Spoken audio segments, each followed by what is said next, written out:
ಇನ್ನು ಬಾಗಲಕೋಟೆಯ ಬದಾಮಿಯಲ್ಲಿ ಸಿದ್ದರಾಮಯ್ಯ ಕಾರನ್ನು ಅಡ್ಡಗಟ್ಟಿದ ಗ್ರಾಮಸ್ಥರು ತಮ್ಮ ಅಳಲನ್ನ ತೋಡ್ಕೊಂಡ್ರು. ಕಾರು ಇಳಿದು ಬಂದ ಸಿದ್ದರಾಮಯ್ಯ ಅನಿತಾ ಎಂಬುವರ ಕುಟುಂಬದವರು ಅಲ್ಲಿ ಸಮಸ್ಯೆಯನ್ನ ಆಲಿಸಿದ್ರು. ಅನಿತಾ ಅನ್ನೋರ ಕುಟುಂಬದವರ ಸಮಸ್ಯೆಯನ್ನ ತಮಗೆ ಮೂಲಭೂತ ಸೌಲಭ್ಯವನ್ನ ಕಲ್ಪಿಸಿಲ್ಲ ಅಂತ ಆ ಕುಟುಂಬ ಅಹವಾಲನ್ನ ಸಲ್ಲಿಸಿತು. ಕೂಡಲೇ ತಹಸೀಲ್ದಾರನ್ನ ಕರೆಸಿ ಸಮಸ್ಯೆ ಬಗೆಹರಿಸಲು ಕೇಳಿದ್ರು.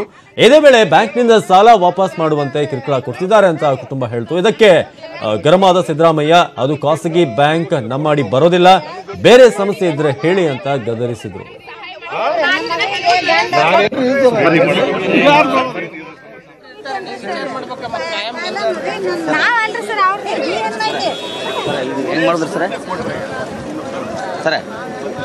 ಒಂದು ಸಾಲ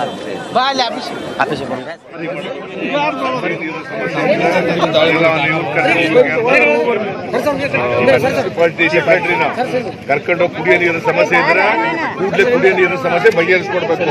ಆಯ್ತಾ? ಇನ್ನೇನಮ್ಮ ಇದೆ ಸಮಸ್ಯೆಗಳು, ಇನ್ನೇನು ಹೇಳು. ಯಾವ ಬ್ಯಾಂಕ್ ನನಗೆ ಸಂಬಂಧ ಇಲ್ಲ. ಪ್ರತ್ಯೇಕ ನನಗೆ ಗೊತ್ತಿಲ್ಲ, ಕೋರ್ಟ್ಗೆ ಹೋಗು. ನನಗೆ ಗೊತ್ತಿಲ್ಲ, ಪ್ರೈವೇಟ್ ಬ್ಯಾಂಕ್ ನಾನೇನ್ ಮಾಡಕ್ಕಾಗಲ್ಲ. ಪೊಲೀಸ್ ಹೇಳ್ತೀನಿ, ಬಾದಾಮಿ ಶಾಸಕ ಕಾನೂನಿನ ಪ್ರಕಾರ ಮಾಡ್ಬೇಕಮ್ಮ. ನೀನು ಯಾಕೆ ಕೊಡಕ್ ಹೋದೆ ಅವ್ರಿಗೆ? ದುಡ್ಡು ಕೊಡಕ್ಕೆ ಯಾಕೆ ಹೋದೆ ನೀನು? ನಾನು ಹೇಳಕ್ ಶಾಸಕರು ಬಂದಿದ್ರ